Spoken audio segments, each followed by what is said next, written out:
how to add category on TikTok Shop. Hello guys and welcome back to today's video.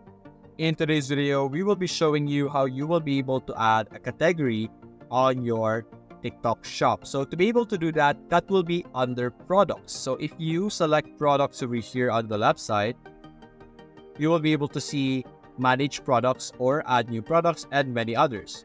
What you're going to be focusing on is add new products if this is going to be for a new product, or manage products if you want to modify a specific category of a specific product. And when you're modifying, this is what you're going to see as well. But anyway, we're here, and as you can see here, we will be able to see that there is a category section over here. Simply select this section over here, which will show a drop down of all the available categories for us to choose from.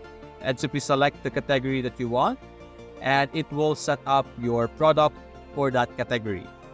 You could also be able to form or create a category using the product name.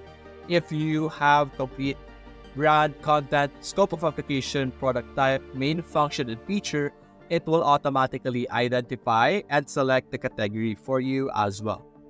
So that's basically it, guys. If you enjoyed this video, leave a like and subscribe. Thanks for watching.